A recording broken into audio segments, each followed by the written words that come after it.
Hello freedom seekers, Jeremy Chambers, Independence Acres Homestead. It's been a little while since our last video. There's been a lot going on around the homestead, but I'm excited to share with you guys some updates. Sheepies! Sheepies! Hi girls! Figured we start this video talking about the sheep and how well they've been doing. It's been, wow, a little over a month since we last recorded a video, and tell you what, these guys have been one of the best additions to the homestead since rabbits. It's amazing how much you can learn about your property once you get some grazers on it. We really weren't sure about the quality of the pasture, weren't sure about the quality of the grass in the yard. Come to find out, after doing some research, most of our yard here is planted with Kentucky bluegrass, which actually is a decent grazer source. Not the best, but it's a decent one. It's a suitable grazing source. But we really didn't realize how much clover we had in the yard. And these guys absolutely love the clover, and unfortunately they're decimating some of the parts with the clover. It's amazing how quickly you learn about rotational grazing once you actually start doing it. It really doesn't matter how much you read about it, how much you research about it. Until you really start doing it, you don't seem to understand the actual science behind it. And I have been very impressed with the capabilities of these guys to maintain the yard and the field area that they're existing in. But I've also impressed at how their grazing has improved the quality of the grass in our yard. We have so far, this is their this is their 5th location for grazing. We're maximizing 164 feet of stark electrical fence, and it's been great. But if we look at this this overhead view of our property, this aerial view here, you can see the locations that we have pastured the sheep in and how things have changed. So the very first location is location right next to the chicken fence. You can see it's just very green and lush. Against the greenhouse, we actually let them graze a little bit too long on that that south side by the greenhouse there. So we're going to take a little longer for that to recover. But we've got them down to where we're rotating them about every week. And this weekly rotation seems to be working out for the most part. To where they're not overgrazing, except for in areas where there's clover. They're grazing that pretty heavy. But the grass itself, it seems as if they're not overgrazing it. But it's amazing how much you can learn about your property. Sorry, mosquitoes. It's amazing how much you can learn about your property just from the rotational grazing. You know, the lay of the land and different plants that are growing in that area. You know, how much more concerned I am about, you know, are they getting the nutrition they need based upon the grass that they're eating.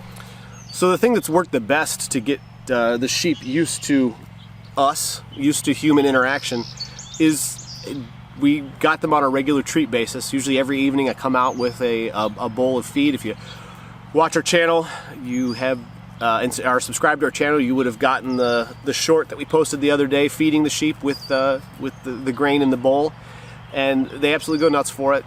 They are, you know, okay with us petting them. And even without feed, they will come to the fence when we call them. They will allow us to pet their heads a little bit, just a little bit, before running away. So we're pretty confident that they've settled in and they are content in their grazing.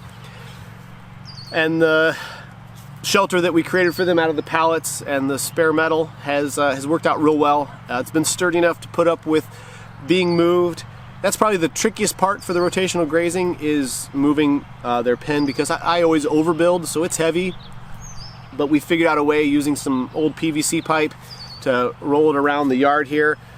Might go ahead and install some wheels on it, some wheels and tires on it, just some little 10-inch tires. We'll see though. I'm not quite sure what the future holds for that, because it's been working out pretty well as it is. One other thing we've noticed is that the sheep have started to shed, and the lady we bought the sheep from was pretty confident that they weren't going to shed this year, but I don't know if it's because of the crazy weather that we had this spring or what, but they're shedding. The white one, as you can see, has lost a decent amount of its hair over the last month here. So that's enough about the sheep. Let's go ahead and see what else is going on around the homestead. Let's like I'd mentioned, the chickens are doing pretty well with their new fence. We haven't had too many issues with them getting shocked, and we haven't had any predator issues at all since we put the fence in. So it's been a good change. So far, this year's garden has been less than impressive. I had a lot of delays in getting stuff planted, number one, and number two, the garden condition has just been rather poor. Really fighting the thistles again. And so we are kind of just letting certain areas of the garden go fallow this year, in the plan that we will probably be getting some more pigs again next year to kind of clean the garden again and, you know, root everything up, and then we can start our no-till process once again. But we've got some tomatoes across here, some pepper plants. So the areas I am trying to plant, we're covering with plastic and allowing that to bake in order to kill any of the weeds. So we've got two areas that were kind of weed free, and we were able to get our tomatoes plants, tomato plants, peppers, and zucchini in the main garden area here. The garlic's doing well. We harvested our scapes about a week ago, and we will be working to just keep that area cleaned up enough to where we can actually get a decent garlic harvest. Let's head over to the garden expansion, and we'll see what's going on over there. So this is the garden expansion that we put in this year, and things are going pretty well here. We've got some dragon tongue bean. Our lavender's doing mostly okay. It's been really dry here over the last few weeks, so we've been trying to not water too much, but water enough to keep things living. Bush beans are doing okay. Gosh, it's been a little bit of a rough year for some of our plants. Nasturtium, we're just losing plant after plant after plant, but the ones that did survive are doing great, so we got to come in and fill back in here.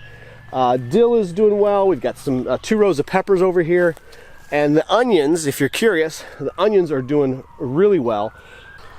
So one of the issues we have already had to deal with this year is some deer coming up out from the back, and they actually jumped this fence, ate some of the onions.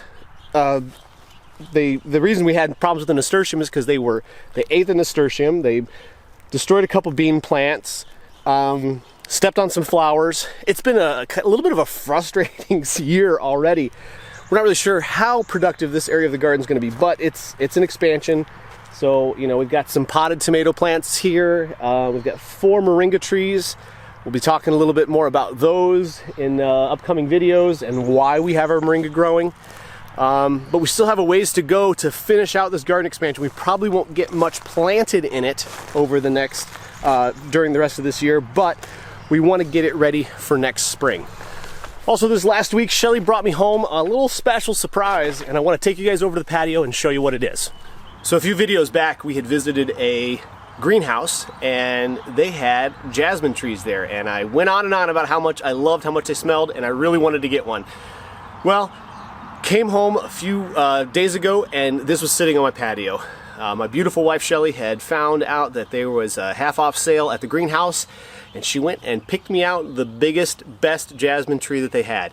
And I am so excited to have this here. We're really looking forward to, well, seeing the blooms, smelling them all summer long, but also this one had a few small vines growing up out of the base, and I'm excited because I'm going to be working on some air layering propagation for the jasmine plant here to see if we can get this one plant to become 3. So like I'd mentioned, a lot of the last few weeks has just been cleaning up around the homestead, getting rid of all the scrap metal, but also trying to just take areas of the yard that weren't looking quite so good and make them look a little better. And this was our area where our trampoline had sat for, gosh, almost a year and a half, and it was full of weeds and creeping Charlie under there. So we moved the trampoline, reseeded the area, put down some straw. I put up some fencing just in case the chickens decided to get out, but we haven't had any problems, and everything's growing real well. Gonna have a nice lush patch of grass here in a few weeks. It will probably be the nicest looking patch of grass on the homestead. Anyway, thank you guys so much for joining us. Really appreciate you putting in the time and the effort to watch our videos and sticking through to the end. Don't forget to like and subscribe so you don't miss out on any future updates. And until next time, God bless.